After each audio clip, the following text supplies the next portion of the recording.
In this series, I'm going to annoy all of you at least once, because we're going to talk about how to counter every hero in the game. But not the usual, avoid the obvious. I think I don't need to tell you that you probably shouldn't blast your ultimate into Argus' face and just run away while he's using his ultimate. I'm sure you're already past the point where you need these kind of basic advices. Instead, I'm going to tell you the small but super important details about every hero. These small tricks no player wants to tell you about their main heroes. Let's start with group number 1, the unkillable fighters Argus, Balmond, Masha and Thamuz. First, the fallen angel, Argus. Although he's only a BT hero and not very popular among the pro scene, you don't want to fight against a pro Argus player and not knowing what you can do against him. To really understand how to counter any hero, we need to learn his skills first to know his powers. Passive. Once his passive is fully charged, he will hit you with a second attack, which deals extra damage and recovers some of his HP. Skill 1. Argus dashes or pulls an enemy towards him while stunning them. Afterwards, he can use a second dash. Skill 2. Argus pokes the enemy with his sword, dealing damage and slowing the enemy. If you've been hit, you receive damage every 0.3 seconds while moving, which lasts for 4 seconds. So you can be damaged 13 times in total. While you move, you also leave a trail behind, which increases Argus' movement speed if he runs on it. Ultimate. He removes all debuffs except suppression, which means he can activate it even when he is stunned, and enters the fallen angel state. He fully recharges his passive and becomes unkillable for 4 seconds. 100% of the damage he deals to enemy heroes within the duration will be converted into his HP, plus the charging speed of his passive is also increased. And lastly, ending this state will reset the damage from turrets. So you have a hero that is basically unbeatable for 6 to 8 seconds. Because every good Argus player will wait till the last moment before activating their ult. What sounds very dangerous at first falls into pieces if you just think a moment about it. There are 4 major ways to completely take him out of the game. In the short amount of time where he is unbeatable, he needs to be close to the enemy and deal multiple strikes with his basic attacks and skills to kill an enemy. Firstly, you can use any kind of instant stun to easily stop him. If you have 2 heroes in the team that can easily apply a stun on him, he will be basically useless in any team fight. And he also loses his biggest strength, which is turret diving. If he tries to turret dive you, don't panic. He will use his first skill first and most likely activates his ult once he's near to you to take the turret shots. Apply your instant stun exactly at this moment and get some distance between you and him, but stay under the turret. His ult is not long enough to stay under the turret, so he will be forced to retreat or he will most likely die trying killing you. The second option applies especially when you play against him on the XP lane. Just use any sustain hero. His damage is way too low in the early game to bring down the HP of a hero like Masha, Thamuz, Balmond or Uranus. You can easily zone him out so he won't get any farm. And as we all know, an underfarmed hero is useless no matter who it is. Thirdly, if you play a squishy hero that has no instant stun ability, make sure that you use one that has a strong dash ability. As I said, he has to deal multiple strikes to kill an enemy. But if you just dash away from him after he used his first skill, he has almost no chance to catch you again. As marksman I have Claude,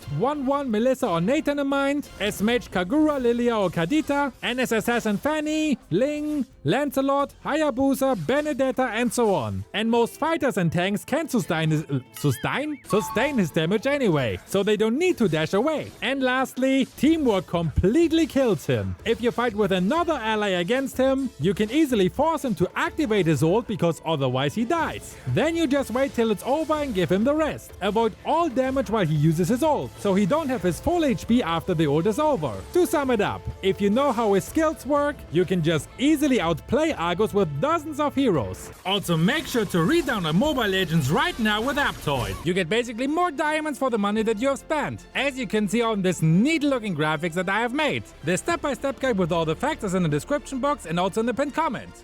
Back to the video now. Next, let's talk about the main lead actor for any MLBB advertisement, Balmond. This guy is the most OP meta pick in the MLBB advertisement department. Balmond's face and expression is graceful yet still memeable. His whole existence is purely made to be stardom. So the final verdict is 0 counters, deal with it. You want to know how to counter him in-game? Alright then. It has been a while since his last adjustment, which actually made him a stronger pick, since almost all meta heroes got nerfed in the last few patches. Again, to understand how to counter him, we need to know his skills and strengths first. Balmond's passive lets him recover 5% HP each time he kills a minion or creep, and 20% when he kills a hero. With his first skill, he charges forward and fears nothing. Wait, wrong hero. Slowing the target he hits and importantly, knock back the enemy. Why importantly? The knockback effect can interrupt many skills, like Odette's ult for example. His second skill is his 𝐏𝐤𝐬𝐜𝐴 move. This is his main source of damage, and each hit deals more damage. But it can be easily interrupted by many heroes. You can stop it with an airborne, suppression, frozen or transformation effect. Here is a list of heroes who are able to apply these effects. Now to his ult. He smashes the ground and deals true damage to all enemies in a fan-shaped area. The more HP you lost, the more damage he will deal to you. So don't go too near to him when your HP is low. The sudden burst could surprise you if you're not careful. He also deals up to 2,500 true damage to non-hero units. So a smart Balmond will always use his ult and retreat to secure the turtle or the lord, or to steal it away from the enemy. I would strongly advise you to not take the Lord if Balmond is around, unless you can make sure to keep him far away enough from it. All of his abilities can sound pretty scary. He has a good dash skill, a nice CC effect, good DPS, a painful burst from his ultimate, and he can sustain a lot. But like with Argus before, if you think about it for a moment, you can find many weaknesses. Firstly, he is a jack of all trades, master of none. Balmond can basically do everything, but never excels compared to other heroes. He can be a tank, but lacks the CC abilities. He can regen a lot in a teamfight, but only if he successfully last hit the enemies. He can deal consistent damage, but it requires to fully hit the enemy with a second skill. His skills have low cooldowns, but they're lacking the initial damage. If he dashes towards you and starts to spin, one simple dash from your side is enough to waste 2 of his skills. And his huge burst damage ult requires to lower the HP of the enemy first. The Balmond player either has to go for a build with more attack items if he wants to be able to deal damage on his own, but this makes him too squishy and it will be very easy to kite him. Or he has to go for a defensive build, which makes him very dependent on his team's damage, because he himself will lack the damage, especially in the late game. Make sure to check out what kind of build the enemy's Balmond is using, so you know what to expect from him. More damage or more sustain. Secondly, he is easy to avoid. I already talked about how easy you can avoid him by using a dash, or how to cancel a second skill. These two things alone makes him already weak against many enemies. Another way to stop him is simply stunning or knocking him back in the right moment. As soon as he used his dash, you can apply a stun on him or knock him back, and then get the hell out of there. The one mistake many players make when using a squishy hero is playing like a headless chicken against him. They are not careful enough around him and let him come near way too often. That also includes getting stunned by his allies, which of course gives him the chance to get near to you. You need to be very careful about your positioning and avoid at all costs that he comes near to you while you have no stun or blink skill available. Every good Balmond player just waits for the moment where you dash out all your skills first, because then you can't escape him anymore. You need to have at least one skill available to defend yourself from him, or be far away enough that he can't reach you with his dash. As long as he can get close to you, the only thing he can do is securing the turtle or the lord. And since you're not taking them down when he is around, you can easily let him become a wasted pick. To sum it up, don't let him come close to you, have a hero in the team who can cancel a second skill, don't use a hero without a dash or stun skill. The more mobility you have, the better, and be careful when taking the turtle or the lord. Next we have Masha and the bear. No, not the kids version, the adult version who apparently ate the bear. The former protagonist of this Sunday morning cartoon is one of the top pick or ban candidates in I am mythic and above. That's what happened when you don't breathe. What? the fuck is that? I leave that in. What the?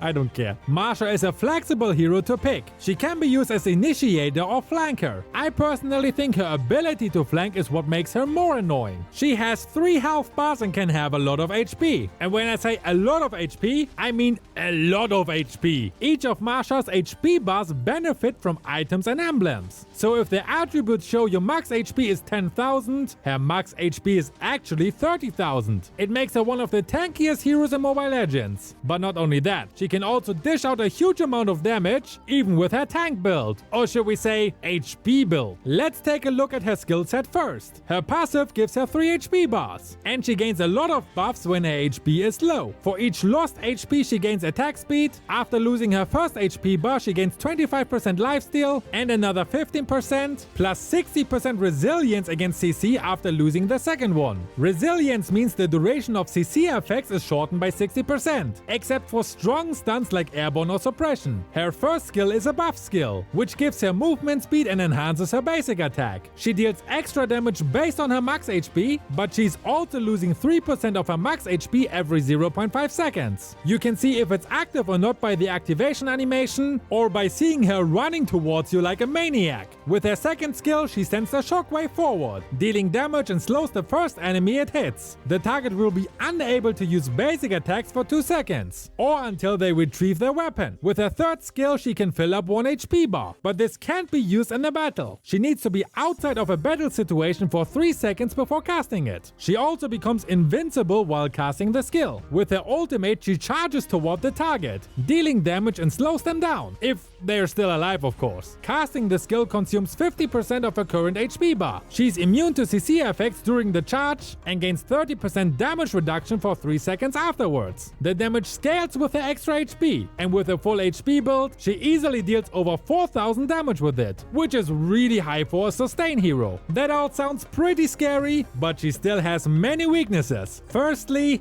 Masha is slow AF at clearing minion waves. Her damage and attack speed is really not the best when her HP bar is full, but only a fool would try to exchange blows with her. She hits back way harder than you after you brought her HP down, and she can heal up without a recall after a few seconds. So instead of banging your head against an unbreakable wall, beat her with good macro plays. Clear your lane as fast as possible and rotate around the map. Help your team on the mid lane and harass the enemy's jungler as much as possible to delay their farm. Heroes like Balmond or Esmeralda are a good choice when facing Masha on the XP lane. They can cut off minion waves safely using their skills and join a teamfight afterwards, while Masha is still busy clearing your wave. Secondly, Masha's tankiness comes with a flaw. Her sustainability relies on her max HP and basic attack lifesteal. This kind of tankiness falls apart when she is unable to reach her target. Her range is very short, she has no dash skill to close the distance, and she has no stun to stop any escaping enemy. It is pretty simple. Just don't fight against her mindlessly. If she sprints toward you while you're alone, just run away from her. She eats you up alive if you fight her, so simply avoid it. You don't need to be that kid who think it's smart to find the 2-meter tall dude. He will chew you up and spit you into the trash. The same goes when you fight mindlessly with Masha. What works very well though are skills that scales based on the enemy's max HP. For example, Carrie's passive or the passive of Demon Hunter Sword. Thirdly, Masha is weak against CC effects. When her main target sticks together with the Roma, she'll have a hard time to find any momentum. Flanking the backline is a risky job, even though Masha has a high HP and damage. It's different from Saber's 1 combo kill. Her burst damage is not as high as that she could kill the full HP enemy with it. 1 careless dive and you guys can beat her down, especially when she's faced with a lot of CC skills. While using a slow effect is already enough to stop her from reaching you, stun or suppression effects can become really deadly for her. Masha's first skill becomes a double-edged sword that eats up her HP more and more. Combine stun and slows with a DPS marksman equipped with Demon Hunter Sword, and she becomes a helpless bear cub stranded in the enemy's backline.